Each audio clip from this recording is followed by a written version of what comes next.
All right, we are back with another episode of Home Turf. Sorry about the almost week-long delay.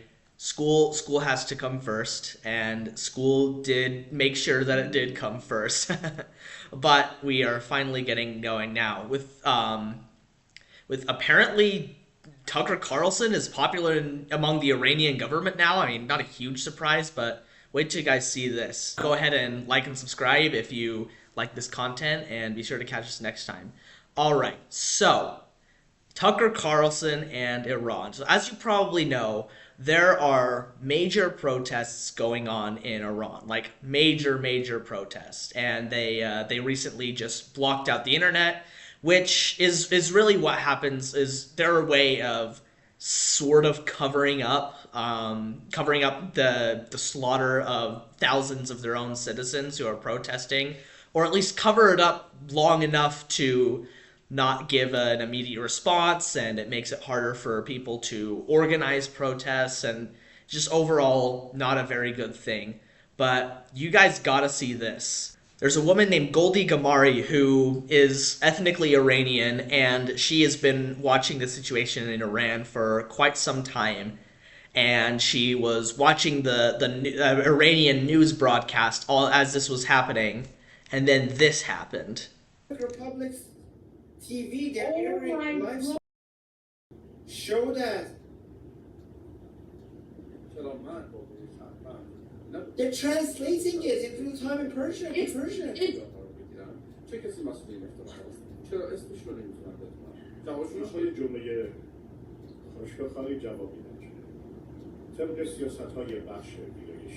Guys, so when I tell you that Tucker Carlson is Islamic regime propaganda, look at this. The Islamic Republic is now taking, right? They're taking. They're literally taking his garbage interviews and they're translating it because this is propaganda.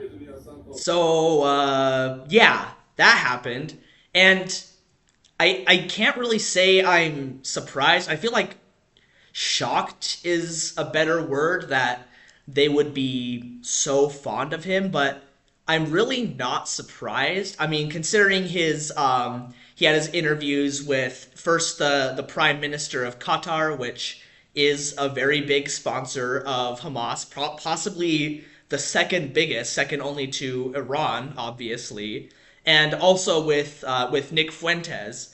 And a lot of people say, "Oh, you think he can't have an interview with Nick Fuentes? Like, he's just trying to understand where he comes from, and like it's okay to have different voice people with different points of view." Well, the thing is, he wasn't just having him on. And the same goes for the Qatari Prime Minister, like totally just massaging them and totally trying to really rolling, like I said last time, rolling out the red carpet for them, trying to make them seem like just normal conservative guys, you know? Like, now when I saw this, I wondered what kind of propaganda could possibly be in this interview that they were translating. Like, why would they pick this specific one? And I found it was actually Tucker Carlson's interview with the co-creator of Wikipedia. And honestly, it was very tame for a Tucker Carlson video. He wasn't going out and saying, "Oh, look how great Russia is to live in. Like, why does everybody hate Russia?" Or, "Look how great Qatar is. I just bought $1 million home in Qatar," right before I give him a back massage on interview with my words. Like, but there were a few specific points. Before we get into those, though, I think a lot of the reason that they had him on is they're an organization in Israel basically just named him Anti-Semite of the Year. And while I don't think he deserves that title, I feel like Candace Owens or Nick Fuentes would be much better candidates for that. The fact that he's the one they chose, and then Iran was like showing his videos, his interviews in their media seems intentional. Okay, now let's watch those clips. Here's a couple of the clips that I kind of found a little suspicious and off, shall we say. Like, if you're getting to the point where you're disallowing, quote, fringe theories or Yes. conspiracy theorists or some other term made up by the CIA to hide its secrets. Someone has to like okay that. What was that process? What we call fringe theories or conspiracy theorists or whatever term the CIA made up. Like, if you're claiming that the CIA is the one who invented the term conspiracy theory just for the purposes of propaganda, no, that's not, no. I mean, all this talk about like how the CIA and how Mossad is out to get everyone, those are inherently, like, strictly from a linguistics point of view, that is a conspiracy theory. Let's break down the term conspiracy theory. There are two words in it. There's conspiracy, which is a group of people trying to that have ulterior motives, who hide in the shadows and do things to benefit themselves. And the theory is an idea you have that that of something that could possibly be true. So if you have an idea that a conspiracy could exist, that is inherently, linguistically, a conspiracy theory. So when he posits theories about the CIA, with which he cannot give any, he has yet to give any evidence, that makes him inherently a conspiracy theorist. Now, in this interview, like there were some really good points made, mostly by the co-creator of Wikipedia, about censorship of right-wing views and trying to like push more leftist views. But like when his Wikipedia page says he's a conspiracy theorist, like I'm sorry, bro. Like, sorry, not sorry. That is what you are. That is what you do. Anyway, speaking of the CIA, and here let's watch that other clip. So if I were to tell everybody to go to the article about Larry Sanger, and please don't do that. But if I were to try to organize that, like on this show right now, then I might be blocked for brigading. But it's cool for like Saudi intelligence or Mossad or the CIA to do it. For sure.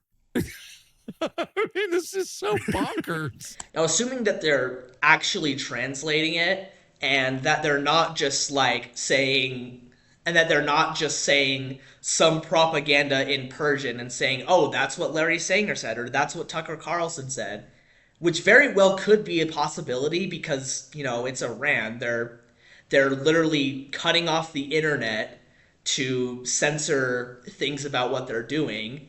But if they're just going to be playing things out of context, and even in context, that one is not great, but like that would probably be the clip. Like I haven't translated the part from the Persian into English. I don't know any Persian. I could try Google Translate one of these days. I'll keep you posted if you want to do that. Let me know in the comments section. Anyway, like just as mentions like the CIA and Mossad, which for those of you who don't know is basically Israel's equivalent of the CIA, and the Saudi equivalent of the CIA he mentioned, which I found really interesting. I mean, if you've seen anything from Saudi Arabia, you've seen that they have at least vocally not been too fond of the US's actions against Iran. Now, Saudi is a really interesting case. I kind of think of them as like the mirror image of Qatar, because like you see Qatar really likes to play both sides. Like they say, oh, we're allied with the US and the West, and then they also go to Hamas and they're like, hey, here's $1 billion.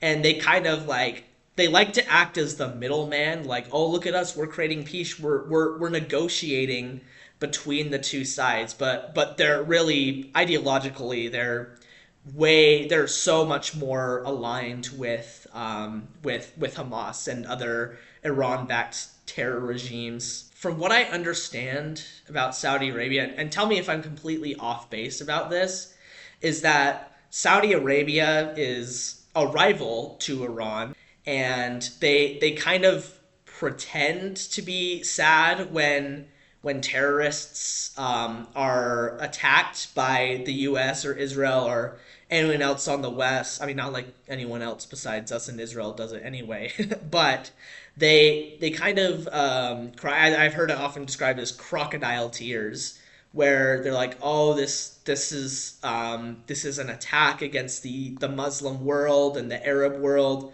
but really they're overjoyed because they don't want Iran to come for them next, essentially.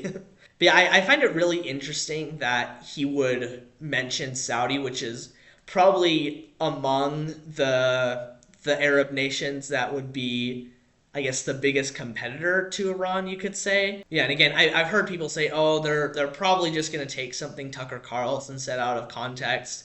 But like, positing conspiracy theories about the CIA and Mossad, like, without any evidence, like, I feel like that's not super great. It's at least just unintelligent, even in context.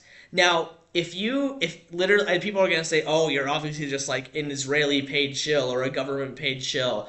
If you have any evidence that Mossad is doing sketchy stuff behind the scenes of America, or also AIPAC is one that people talk about a lot. Like, I see all these people saying, oh, AIPAC, 700,000 shekels. Like these Tucker Carlson followers, like, they always say like $7,000 or 7,000 shekels or America first. Like, they just say it like it just awakens like a sleeper T cell inside of them, that instead of an immune response, it just makes them say like in Agents of Shield, like, where any time someone mentions the fake vacation to Tahiti that was like wired into Agent Coulson's brain, he just immediately says it's a magical place. Like, that's what it feels like reading social media comments, like, and then that's all they can say, and then they just regurgitate the same thing over and over and over again. If you have any evidence that AIPAC or that Mossad is like doing shady stuff in the background of the US, like, I would be happy to discuss that with anyone, anytime. But I have yet to see even the most devoted fans of Tucker Carlson say, really do... Oh, that's another thing. They always say Tucker is the only one who's America first. Like, that, like, almost word for word, like, across multiple social media platforms. And then you see the same thing with Candace Owens, too. They're all like, Candace Owens is the only one looking for the truth. Or Candace Owens is showing the truth. Like, word for word. Like, it's almost invariant. It's people have kind of... It seems like Tucker Carlson and Candace Owens have somehow managed to accidentally become cult leaders, it feels like. I'm not saying that they're trying to get these people to like absolutely worship them. Maybe Candace Owens is, maybe, but like, I think they're just they definitely are preying on mentally unstable people who are mentally inclined to believe any conspiracy theory they see, like anything that says that there is a shadowy group, a shadowy cabal out to get you, that like they'll just believe it. I think they definitely prey on those people, which is kind of disgusting, honestly. It's really is pretty bad. Now, as far as the CIA goes, I'm not saying there's no problems with the CIA. In fact, I don't know a ton about the CIA. I'm just getting started with all of this. And I know the FBI has had some serious issues. I mean, even like nearly a year into the Trump's second term, like, Kash Patel has had a lot of internal battles and a lot of the deep state to uproot and pull out of the FBI. So I'm not saying there's no corruption in the CIA, there's no corruption of the FBI, but I have yet to see like Tucker Carlson or any of his self-proclaimed cronies to really show any evidence. And like, if he had found any evidence, like you see the flat earthers, like, they always have like the specific set talking points, like, they say water finds its level, it should be going to the bottom of the ball, or how does it stick to a spinning ball? Like, they at least have something to say. But like, if Tucker Carlson had been repeatedly giving them a talking point other than "trust me, bro," I feel like people would have said it by now, and I have yet to see that. And that's what really bothers me about. But one of the things that really bothers me about people like Tucker Carlson. And speaking of like insane conspiracy theories about Israel, you got to see this clip from Fox News of where they had Iran's foreign minister to the U.S. like basically claimed that the reason people were being slaughtered in the protests, like that somehow was Israel's fault. Just listen to this. The reason I have to explain, and this is important, why they started to shoot at people, for one reason, they wanted to increase the number of deaths. Why? Because President Trump has said that if there are killings, he would intervene. And they wanted to drag him into this conflict. And that was exactly an Israeli plot. They wanted to drag the President of the United States in this conflict. So they started to increase the number of deaths by killing ordinary people, by killing police officers, by starting a kind of, fighting inside the different cities. No. Like, that's insane. Like, his claim is that somehow Israel had some presence. He doesn't even say what they did. He just said, oh, Israel wanted Israel wanted the Iranian government to kill their people. Therefore, Iran government killed people. Like he doesn't even say how they did it. It's almost like Israel just like willed it to happen. Like Matilda just like looking at the glass on the table and just like they move, come on, tip, and then it just happens. Like, that's what they think is going on here. And somehow this is Israel's like, and it's like, oh, they wanted to drag Donald Trump to this.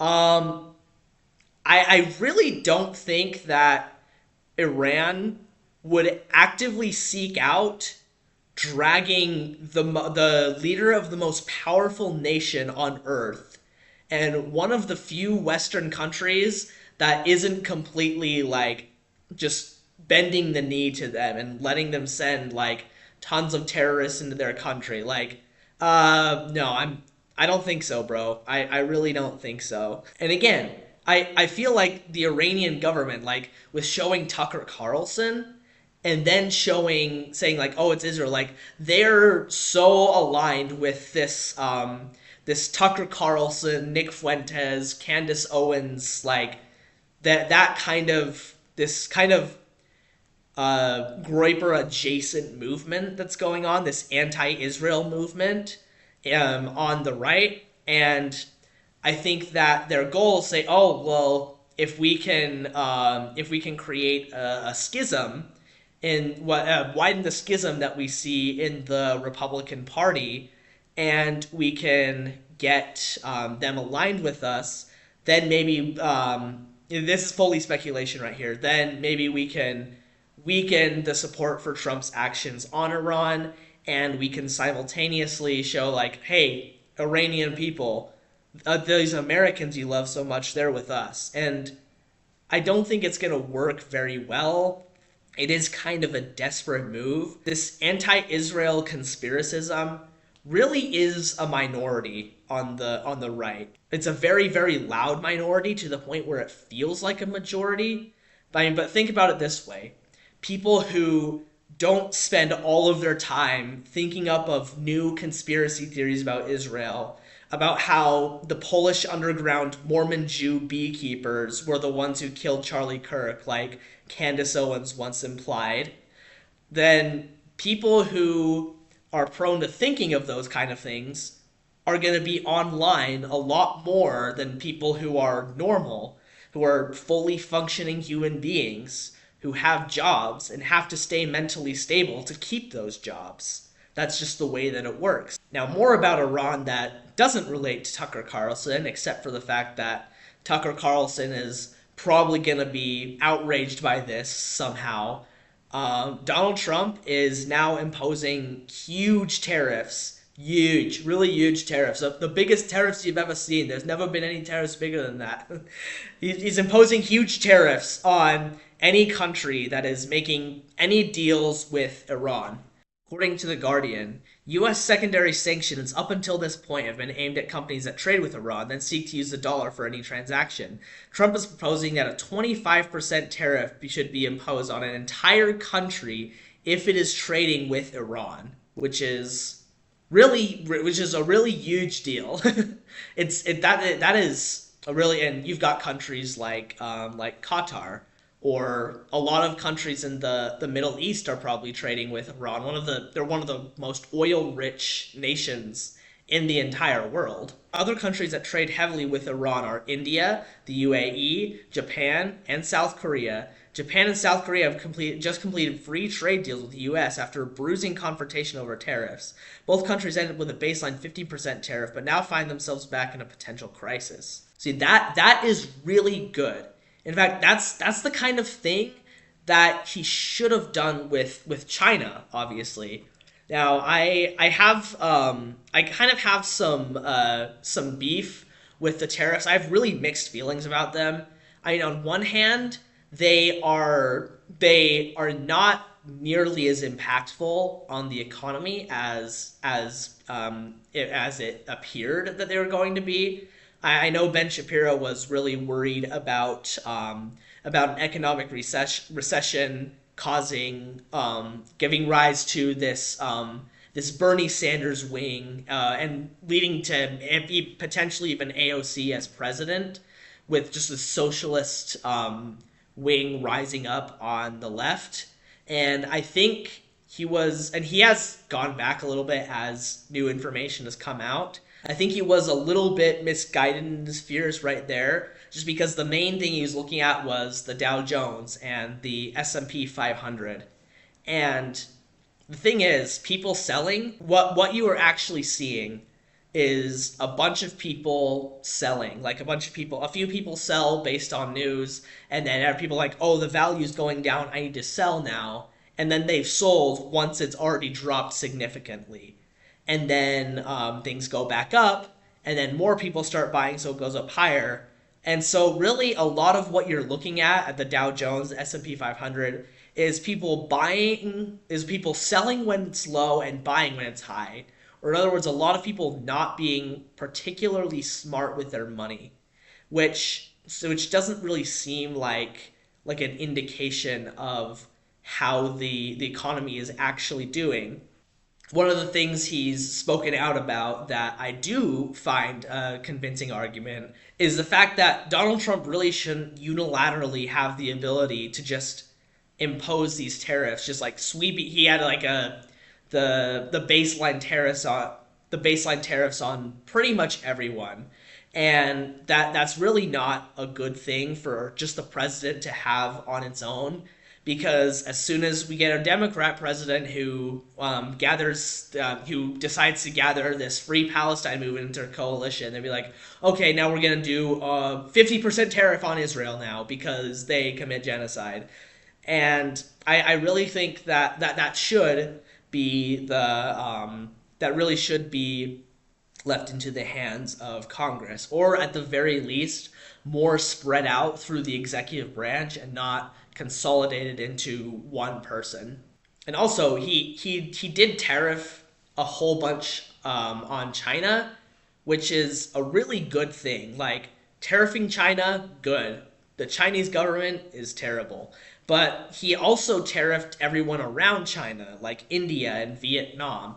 Now, he did do the tariff here on India because they did trade with Iran, but this is a little bit different. That was just like a sweeping tariff, like for not really any good reason. Now, if we were to say, okay, India and Japan and South Korea, who trade with Iran, like, hey, if you we're putting these tariffs on you for trading with Iran, but if you stop doing trade with them, we'll give you an exception from the tariffs that were already in place. And maybe that was the plan the whole time. I seriously doubt it, but that seems like a really good thing to do. But like the way he is trying to isolate Iran, that's what he should have done with China. And it's really good that he's doing that with Iran. Now, obviously, China does not like this very much. From that same Guardian article, China is by far Iran's biggest trading partner, buying 77% of its oil exports in 2024. 77%. That is insane. It's almost like the entire Iranian regime exists to give China the oil they need, which is absolutely wild. And obviously that's become a lot more critical to them because one of China's other biggest traders and the people selling oil to them is Venezuela, who we kind of just took over and now we're all these ghost ships that are sending over oil to get around the sanctions. Like we're taking all those out now too, and so if we can cut off China from most of its oil, that would be amazing. And you also look at it. I'm mainly looking at this from the point of view of the AI race. We really need to win the AI race against China. I know people are hesitant about improving AI because of job loss, which that happens when innovation happens, but a lot of more jobs. Something Ben Shapiro mentioned, I think it was actually today. No, I think it was yesterday, where he said a lot of jobs. He was quoting someone else, so he said like a lot of jobs are gotten rid of or done away with, but new jobs will be created too. Like if you tried to tell someone like 200 years ago that you were like a computer salesman, they would have no idea what you're talking about. And so it's possible that it'll create jobs, and it'll also make things a lot cheaper for everyone. And we can't let China win and outperform us because they already have that edge that isn't worth having, in which they have shown time and time again in all respects that they're completely unwilling to ignore. They're completely willing to ignore ethics of any kind. And how I see it is either we develop AI faster than them, and maybe there is a chance it takes over the world, or we let China win, then we have a much higher chance of China taking over the world, and then AI taking over the world. Even the AI part is more likely under China because they're not going to worry about that kind of thing. And anyway, the AI takes a lot of power, like a lot of power. And if we can slash their energy resources, it's going to be a lot harder to train their language models just because they don't have the raw power to do it. And obviously, China is not very happy about it. According to the Economic Times, the Chinese embassy posted on X and said, China's position against the indiscriminate imposition of tariffs is consistent and clear. Tariff wars and trade wars have no winners, and coercion and pressure cannot solve problems. China firmly opposes any illicit unilateral sanctions and long-arm jurisdiction, and will take all necessary measures to safeguard its legitimate rights and interests. Okay, yeah. I'm gonna listen to China about what's illicit and what isn't. I mean, China talking about morality and things being illicit and condemning illicit actions is like listening to Jeffrey Dahmer talk about the evils of cannibalism. Like, the Chinese government is one of the worst governments on the planet, so I don't have any sympathy for their feelings being hurt. Okay, now on to the actual Iran part of the news of Iran. Is the U.S. going to intervene? Well, according to the Council of Foreign Relations, a lot of people have been killed. It says, the U.S.-based human rights activist news agency reported that as of January 15th, at least 2,615 people have been killed in the demonstrations so far, 2,435 of them protesters and 153 of them security forces, with another 882 death reports under investigation. The group says that 18,470 individuals have been detained. And obviously, if you've been detained by the Iranian government, you're probably going to be killed or at least severely wounded or tortured, or things are not going to be good for you. So that's what is actually happening in Iran. And based on something Donald Trump said, something big is going to happen. Earlier he was talking about things like diplomacy is the preferred solution, and Iran wants to make a deal. And a lot of that was coming from J.D. Vance. That J.D. Vance is kind of been the leader of this kind of isolationist side of the Trump administration. But yesterday, this happened. All right, turning now to another Fox News alert. The State Department issuing a travel advisory for U.S. citizens in Iran. The message is short and to the point, quote, leave Iran now, have a plan for departing Iran that does not rely on the U.S. government help. This follows President Trump's warning to the Islamic Republic as reports reveal hundreds of civilians have been killed during anti-government protests. Leave Iran now says, like, he's basically being like the quiet kid who says, don't come to school tomorrow. Like, this is something big is going to happen. He is going to do something. About a day later, he posts on Truth Social, quote, Iranian patriots, keep protesting, take over your institutions, save the names of the killers and abusers. They will pay a big price. I have canceled all meetings with Iranian officials until the senseless killing of protesters stops. Help is on its way. MIGA, standing for Make Iran Great Again, President Donald J. Trump. He said, help is on the way. He's going to do something, and he's going to do something very, very soon. Now, what does that look like? I don't know. I mean, what I think is probably going to happen is that the U.S. may do a few, maybe a targeted strike or two, just in and out. Like that's kind of been Donald Trump's style. Like a lot of people are saying, oh, if we do anything, if we like when they talked about like bombing Iran's nuclear facilities, like, oh, that is what's going to start World War III. And yeah, it didn't happen. And when Donald Trump bombed one of Syria's air hangars, they're like, oh, it's going to be World War III. Nope, nothing happened. They didn't do anything. I've seen a lot of people comparing what Donald Trump did in Venezuela to Iraq.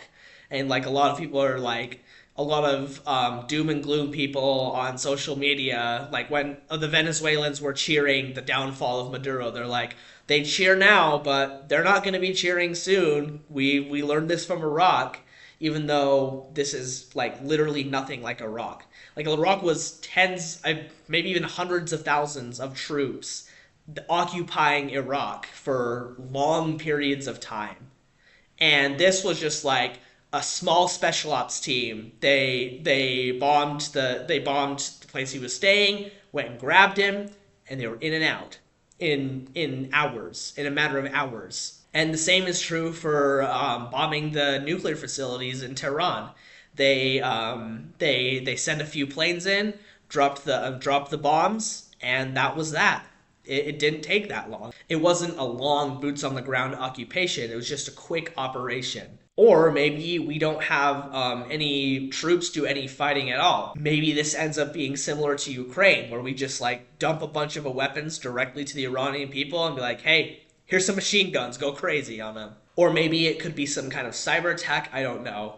But whatever the US does, it will probably work. Like, this seems to be the end of the Ayatollah regime in a little bit here. It seems like it's coming soon. Elon Musk has been doing his part with Starlink. He's basically been quietly launching free access to Starlink to everyone who he can in Iran. And it seems that the Iranian regime is doing cyber attacks against that, and they seem to be having some sort of success. According to Forbes, Iran's digital blackout has now displayed military jammers, reportedly supplied by Russia, of course. I guess there is some truth to the Russian hacker stereotype, to shut down access to Starlink internet. This is a game changer for the Plan B connectivity frequently used by protesters and anti-regime activists who, when ordinary access to the internet is stopped.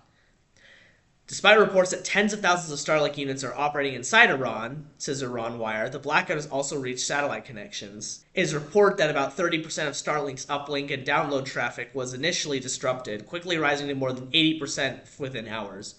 Now, then again, that is from the Iran Wire. If I actually don't know if that's aligned with the Iran regime, it probably is. Forbes goes on to say, the Times of Israel says the deployment of Starlink receivers is now far greater in Iran than during these previous blackouts. That's despite the government never authorizing Starlink to function, making the service illegal to possess and use. Who knows if the percentage numbers are actually as high as Iran says they are. Maybe they're lying about it as an intimidation tactic to make people think they're still kicking, even though they don't really have legs anymore, at least not for long. But yeah, those are my theories anyway. Now, obviously, the mainstream media and the leftist elites of our society are not focusing on that, despite caring so much about the Muslim people, or so they say they do. But before we get into that, let me tell you a little bit about a project I've been working on called Apocrypha Library. It's a website where you can read apocryphal writings and other early Christian and Jewish texts for free. It's got internal cross-reference links that will link within the site if it's an apocryphal writing, or if it's a canonical writing, it'll jump to the gospel library that the Church of Jesus Christ of Latter-day Saints has made, including the Book of Mormon, Doctrine and Covenants, and Pearl of Great Price, if you're interested in that. I have a lot of the most well-known and crucial books, like the Book of Enoch, the Book of Jubilees, 2nd Baruch, and also some of the much harder ones to find. For example, not only do I have 1st, 2nd, 3rd, and 4th Maccabees, but I have 5th, and 6th, and 7th. And 8th. Yes, there are 8 books of Maccabees. I didn't find this out until recently.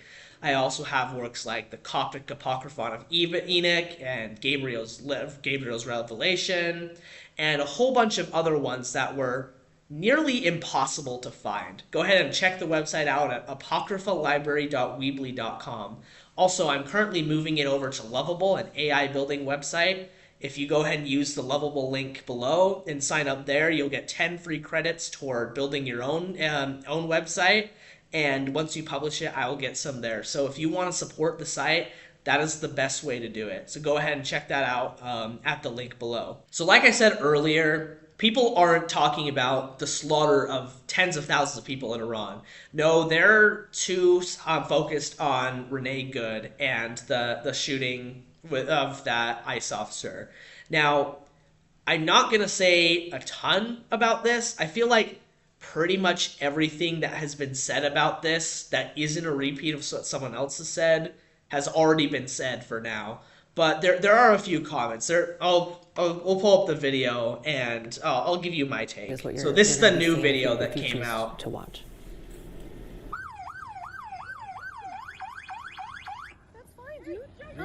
As you can see, she's totally harassing him. That's okay, we don't change our place every morning. Quick comment about that. People are like, her last words were, "I'm not mad at you," even though she said it in a very passive-aggressive way. Like, they try to paint her as just, he just walked up to her and shot her. Just Anyway. so you know, it'll be the same plate when you come talk As to you can us see, later. her wife there is also harassing him, getting up in his face. You wanna come at us? You wanna come at us? I said go get yourself some lunch, big boy. Go ahead. Out of the car. Get out of the car. Get out of the car. Yeah, and she totally hits him right there. And again, people kept trying to say from the earlier video, like, oh, obviously she was turned away from him, but the fact that she did actually hit him really suggests otherwise. I'll pull up that video too, just of the one that probably makes people think that she didn't actually hit him. This one is actually posted by a group who is against ICE called Progressive Powers, entitled it, "Stop Idiots from Calling This Self-Defense." But the video really proves the point that the ICE officer was not in the wrong here. You can see she's backing up right there. I think a lot of people thought this guy was the one who shot for some reason. That's the only explanation. But like, it's like, oh, he totally different. It didn't hit him. Like you can see she backs up, and notice her tires turn toward him in his direction. See that? We'll go back and watch it again. See, look. See, the tires are turned away from him. They definitely turned toward him. Like, see, if you look at that path, like, she was totally headed toward him. And notice, he didn't pull out the gun until she started accelerating forward, which is a pretty solid piece of evidence for the self-defense case. The fact that she backed up and she hit the gas and hit it hard, and then that was when he pulled out the gun. Like, even if that wasn't her intent, it was reasonable for him to assume that that was her intent. The fact that she did clip him, and she clipped him pretty good. According to CBS News, yeah, I guess CBS News is actually kind of accurately portraying this, at least kind of. The ICE agent who fatally shot Renee Good last week in Minneapolis, Jonathan Ross, suffered internal bleeding to the torso following the accident, according to 2 U.S. officials briefed on his medical condition. So, yeah, if she hit him bad enough to cause internal bleeding, I feel like it's a pretty good case that she meant to hit him, or at least, if she were still alive, would be charged with reckless endangerment and reckless, I guess, injury caused to him. And the thing is, too, he had been hit and dragged by a car before. Now, did ICE make a poor decision by still having him serve after that? Like, could he still have had some PTSD? Like, that's a very valid question. In fact, I would argue that maybe he shouldn't have been on duty in the first place. But that doesn't necessarily mean he was in the wrong. That's more of a certain case issue. But in any case, it's pretty clear that he was defending himself. But the followers of these movements don't care. They're too obsessed with taking down the evil orange man to actually listen to reason. I mean, you look at Governor Tim Walz and Mayor Jacob Frey, who are totally just kind of winking and nodding at this. I mean, Ben Shapiro talks about this a lot, where he talks about permission structures. I'm actually going to play the clip there. And he explains it really well. When you create a permission structure that suggests that ICE is the problem, when you create that permission structure and you say that they are the Gestapo, that they are evil, that they are Nazis, then it shouldn't be a gigantic surprise when people start treating them as such and violence increases. See, that's the thing. People say, we condemn all violence. Violence is bad. Don't do violence.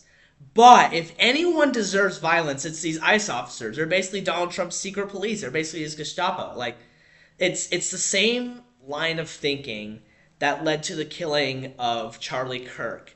They say, like, oh, killing is wrong. It's terrible that he was killed just for speaking. But if anyone deserved it, it was him. He was hateful. He was a bigot. He was a transphobe, and yada yada yada. See that, and you see it happen with the not this most recent shooting. We're actually gonna get into that in just a second. But the shooting in Michigan not long ago, like, the dude was a very unstable guy who basically said that the Church of Jesus Christ of Latter-day Saints was the Antichrist. And when you have these people on social media circles, like on people from the left on r/Exmo saying, oh, look at the church, they're hoarding all this money, and they have secret pedophilia cult rituals in the temple. Or you have people on the right saying some of those same things, and also saying, oh, they're the Antichrist, they're the devil incarnate, they literally have horns on their heads. You're going to get a few unstable people who are going to take that at face value and are going to do violent things. That's just what happens. When you tell people that a certain group of people are Nazis, or that they're the Antichrist, that creates incentive and motivation in people who don't have common sense and have access to guns and don't have their heads on straight to go do very violent things. Now, as for this most recent shooting that happened, this doesn't actually seem to be religiously motivated, this one, unlike the one in Michigan. According to this KUTV article, which is kind of ambiguous, but gives some details, his wife actually said her husband told her not to go to the funeral. She said, "I would have been there. I never left his side. I feel like this was his way of looking out for me," which is kind of interesting. According to another article from them, people believe there was a dispute between people attending the funeral, which led to a possible exchange of gunfire outside the building. It seems to me that the victim, whose name was Sione Vatuvei, felt like this was a very real possibility that could happen. Now, why is that? There are a few clues in this article. His sister said that he grew up facing significant challenges, but was determined to change his path. He was trying to change his life, she said. He wanted to help the same kind of kids that made some choices that he did back in the day. He's trying to steer them to do something better for the community, to be leaders, to have a positive mindset. He believed everything and started with your mind. And recently he'd been making social media content about mental health, suicide prevention, and faith. And he was a very, very strong member of his ward.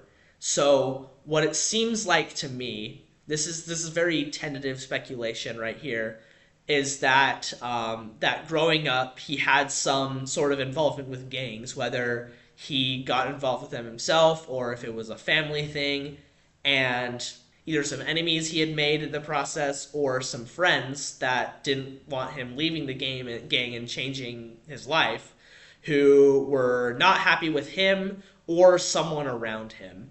Now, that's not to say he was a bad person. He seems like he was an awesome person.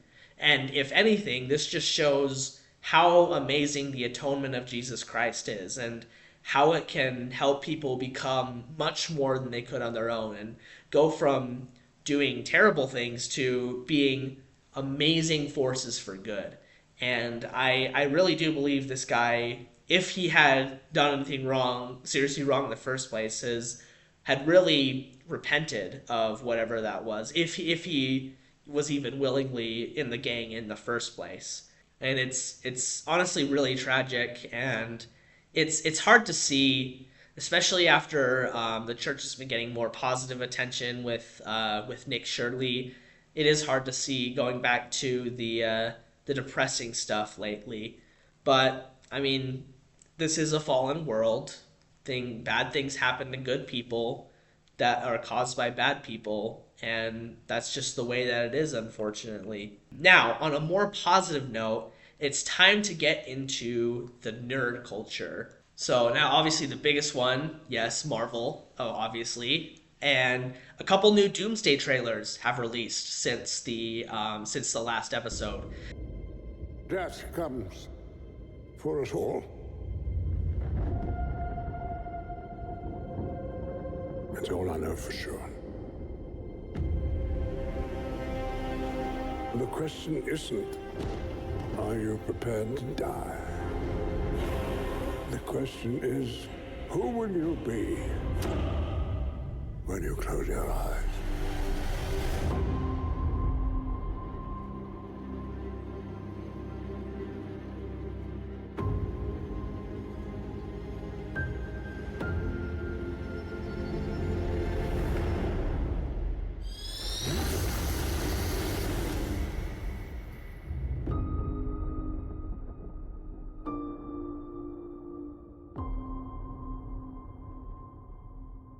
Okay, so that was awesome. I mean, the question is not, are you prepared to die? The question is, who will you be when you close your eyes? Is one of the hardest lines in MCU history. Like, that's just absolutely incredible. Also, they kind of left it pretty ambiguous, but here's what I gather. The mansion is in disrepair, to say the least, and you have Professor X and Magneto there, clearly on very good terms, and Cyclops probably upset about something that seemed to be more of a letting off lasers in anger rather than actually like trying to fight something. So my take on that is presumably Professor X came in, and not Professor X, Doctor Doom came in, wreaked havoc on the X-Men, and completely overwhelmed them, and then got whatever he needed from there and left. And now, obviously, Cyclops not happy about that. He's kind of Professor X's number 2. And then Magneto and Professor X are fully more than willing to work together to take down Doctor Doom by any means necessary. Now, there was another one involving Wakanda and the Fantastic Four.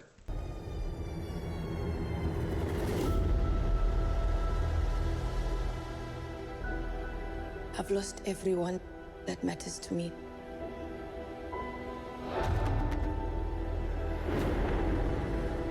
The king has his duties to prepare our people for the afterlife. I have mine.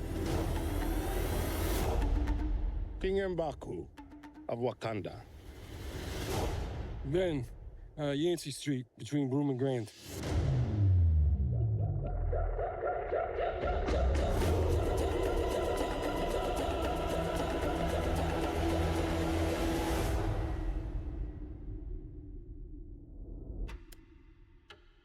And it'll be interesting to see how this fits into to the greater narrative. It still seems pretty clear from the post-credit scene of Thunderbolts that one of the Fantastic Four's first interactions with Earth-1 Quintuple 9, which is the MCU Sacred Timeline, will in fact be a fight scene with the Thunderbolts. I mean, I see it, like I said last time, it's probably going to be something very similar to the Guardians of the Galaxy meeting Iron Man and the gang in Infinity War, where they're like, the Guardians are like, where's Gamora? And then Iron Man is like, I'll do one better. Who's Gamora? But like, and then of course Drax delivers his iconic line, why is Gamora? Anyway, I think it's pretty clear that there's going to be like some fighting until they realize we're both against this Doctor Doom guy, whoever he is. And it perhaps Bucky and maybe even Sam Wilson, like once they meet up with the reorganized Avengers, will be able to connect them with the Wakandans and kind of help facilitate the Fantastic Four meeting with them. Because obviously Bucky, as the White Wolf, has very close ties to Wakanda. Also, Sam Wilson he got his new suit from Wakanda as well. So yeah, I can see that happening.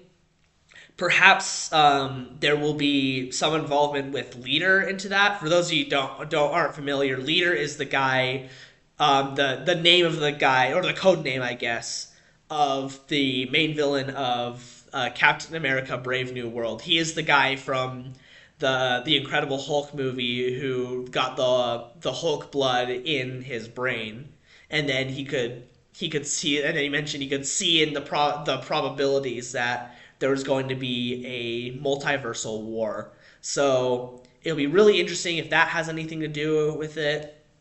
Also, interestingly, Jean Grey is actually rumored to return. According to this IGN article, Marvel's veteran X-Men writer Chris Claremont has said that Famke Janssen will be back as Jean Grey in Avengers Doomsday, despite previous claims by the actress that she's not involved, which is really, really interesting. It does seem kind of odd that she's not there. Like, I actually haven't seen Days of the Future Past yet. I've been meaning to. I don't know if she's alive by the end of that. I really need to go and watch that.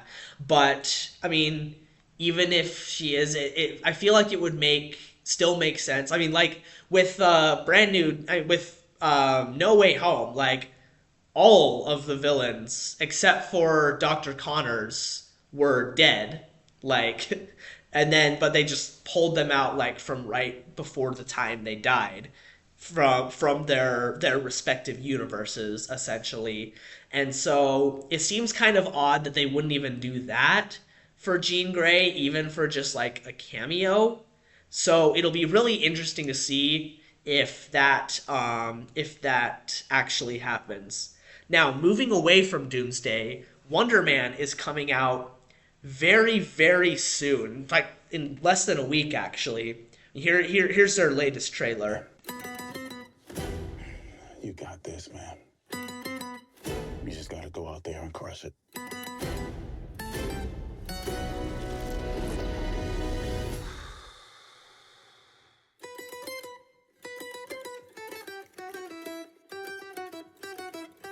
Where have I seen him before? Pretty sure he used to be a terrorist. This is intense. Let's not give him any strange energy to pick up on. We both have a lot riding on this, Simon. Why would you say that? Come in. Mr. Kovac will meet you in the living room. Amazing.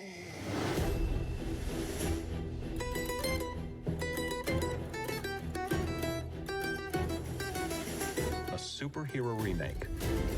Not exactly what we'd expect from an Oscar-winning director. This is the world. It's everything. If I get this close and I miss, I'm gonna need you to sign this to confirm you don't have superpowers. yeah. I need to be in this movie. Zah! I was born to play this character. Acting is the sum of everything you've experienced. The joy, sadness, loss, heartbreak.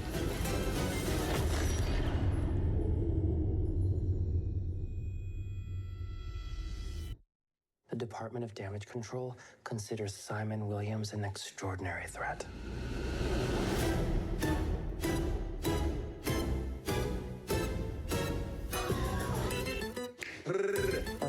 What?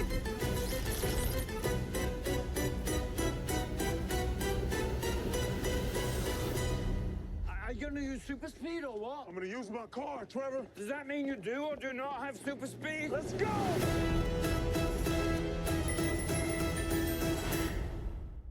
So Wonder Man's going to be really cool, I think. And it really is really meta. So for those of you who haven't heard like what they've announced about the plot is essentially, I mean, obviously you can see from there that the director is like trying to fight superhero fatigue, which is pretty meta considering that there's kind of some superhero fatigue in real life going on right now. And he is acting as a superhero, and it turns out he actually has actual superpowers, and he's trying to hide that while playing a superhero in a superhero movie.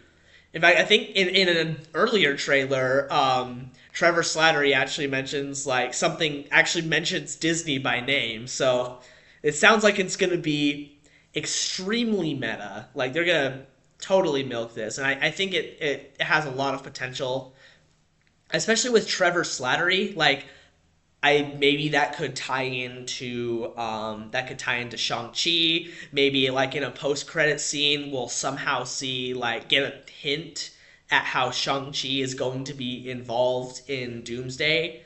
Also, what I think is actually more likely, I think we're going to get, potentially involving Trevor Slattery, a post-credit scene teasing Vision Quest, which is coming.